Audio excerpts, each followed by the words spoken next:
10-minute murder.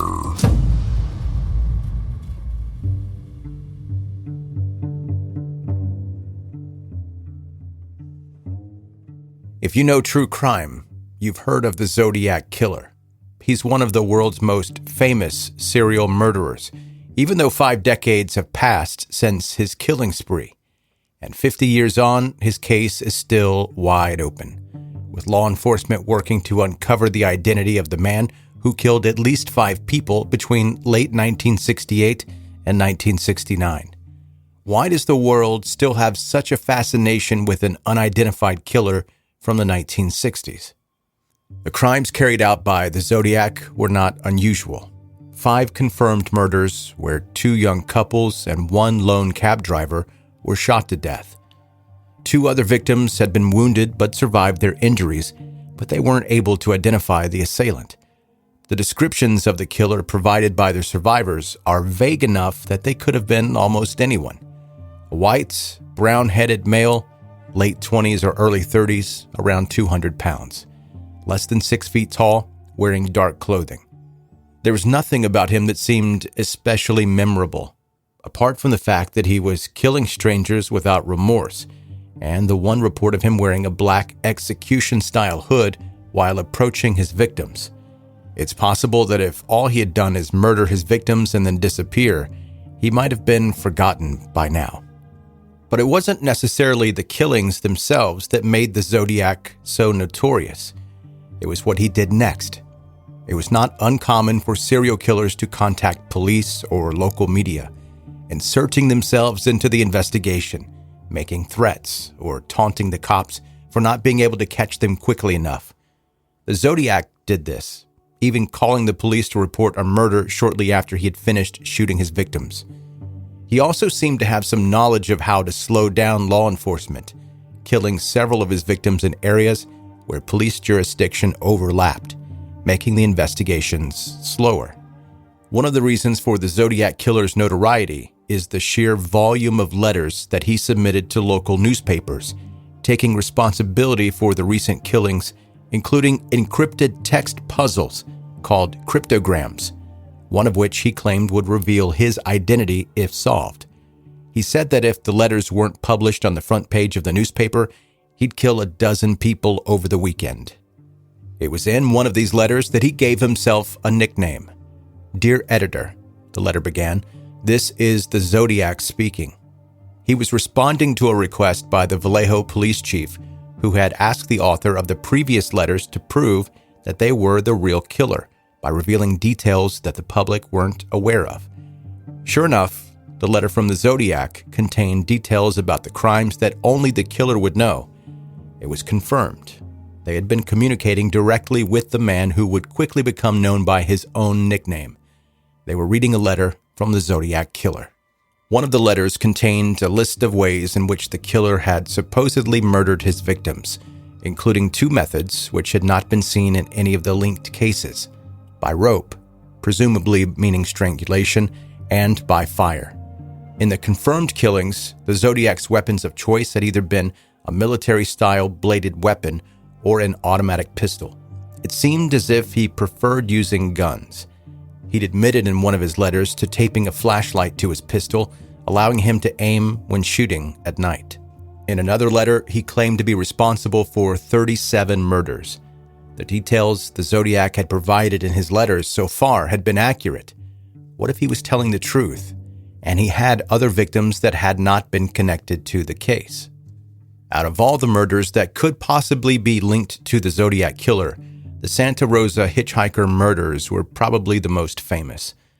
During the early 1970s, at least 7 women hitchhiking through California's North Bay area were murdered, stripped, and found dumped in an isolated area or in creek beds.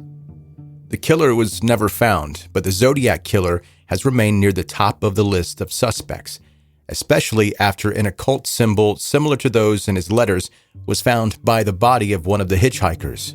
Several of the victims had been slowly strangled to death with a length of cord. Could this have been what the Zodiac meant when referring to rope? This was the kind of valuable information provided by the Zodiac Killer's communication. Hints at his MO, his personality, and other crimes that he may have committed. It was likely that, one day, the Zodiac's letters would be the thing that got him caught. DNA advancements, getting too confident, revealing too much information, there were so many traps that he could have fallen into. But in 1974, all communication from the Zodiac Killer ceased. It seemed as if he might have just stopped killing, but it was hard to tell without the taunting messages and damning letters linking the cases together and proving that the killer was the same. Investigators were left trying to solve the puzzles that he'd provided, while also narrowing down a hefty list of suspects. The only suspect whose name was ever made public was a convicted sex offender, Arthur Lee Allen. Some of the circumstantial evidence was suspicious. Arthur lived close to one of the victims. He'd been in the area when at least one of the young couples were murdered, and one of his friends had told the police that Arthur talked about wanting to murder people, and even used the name Zodiac to refer to himself. Other pieces of evidence, I'm using air quotes there, seem more like grasping at straws. Arthur owned a wristwatch made by the brand Zodiac. He used the same typewriter that one of the letters had been written on. But all the evidence against Arthur Lee Allen was just that, circumstantial. In 2002, a decade after Arthur passed away, a DNA profile was created from samples of the Zodiac Killer's saliva. Arthur's DNA was compared to the sample. It was not a match. Lloyd Cunningham, a police handwriting expert who had worked on the case, said this about the possibility of Arthur Allen being the killer. Quote, "They gave me banana boxes full of Arthur Lee's writing, and none of his writing even came close to the Zodiac, nor did DNA extracted from the envelopes on the Zodiac's letters come close to Arthur Lee Allen." In total, 4 cryptogram puzzles were sent by the Zodiac Killer. One cipher was solved shortly after it was published, providing the insight that the author, quote, "liked killing people because it was so much fun." For years, investigators, code breakers, and puzzle enthusiasts worked together on a common goal, solving the remaining 3 ciphers. As time passed, many people began to wonder if the ciphers were impossible to solve. It would make sense for a killer who liked to taunt the police to mess with them in this way, providing 3 cryptograms that were gibberish and one that was easy to solve, making them waste their time and energy trying to solve an impossible puzzle. As it turned out, this theory was not true, at least not for all 3 remaining ciphers. In 2020, amateur code breakers got in contact with the FBI. They believed that they had solved one of the 3 remaining cryptograms, nicknamed the 340 cipher, because of the number of characters in the puzzle. The 340 cipher had been infamously sent to the newspaper alongside a ripped, blood-stained section of one of the victim's shirts, concrete proof that the author was the killer. In December 2020, an FBI spokesperson gave a statement, quote, "The FBI is aware that a cipher attributed to the Zodiac Killer was recently solved by private citizens." The break in the case was officially confirmed. Half of the Zodiac ciphers were now solved.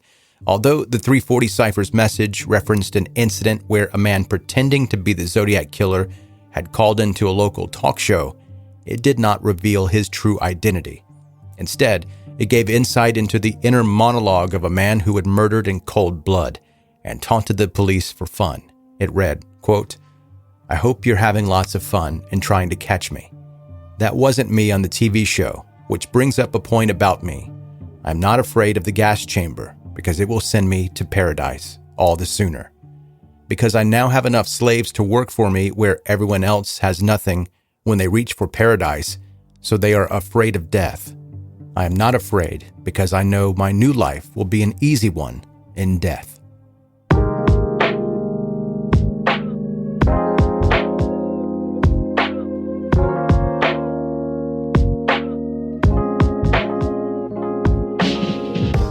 That is 10-Minute Murder for today. Brief and bingeable true crime. I'm Joe. I'm the host, and thank you for listening today. If this is your first time listening to 10-Minute Murder, please subscribe now so that you can catch up on all the back episodes and never miss any of the new episodes. Connect with me on social media, see the visuals of what we're talking about here in the podcast, And if you like this episode, please leave a rating and review on Apple or any place that reviews are possible. Your positive feedback helps the show grow so much. Go to 10minutemurder.com for all things related to 10-Minute Murder. And now quickly, let's get to an email. If you'd like to send me an email, by the way, my email address is joe@10minutemurder.com. Joe, are you an introvert or an extrovert? That is from Roxy in Killeen, Texas. Roxy, I'm an introvert, but it's complicated. I can be somewhere with a lot of people. I'll talk, I'll move around, I'll say funny things, but it's not my authentic self. That's not normal for me. My normal is quiet. And while I'm at whatever social gathering I'm attending, when the urge hits that I've had enough, my social battery is dangerously low to empty, I'm out. Because otherwise I'll find a quiet spot, sit on the floor and pet the dog of the house. So I'm an introvert with occasional extrovert tendencies. You wouldn't know unless you know.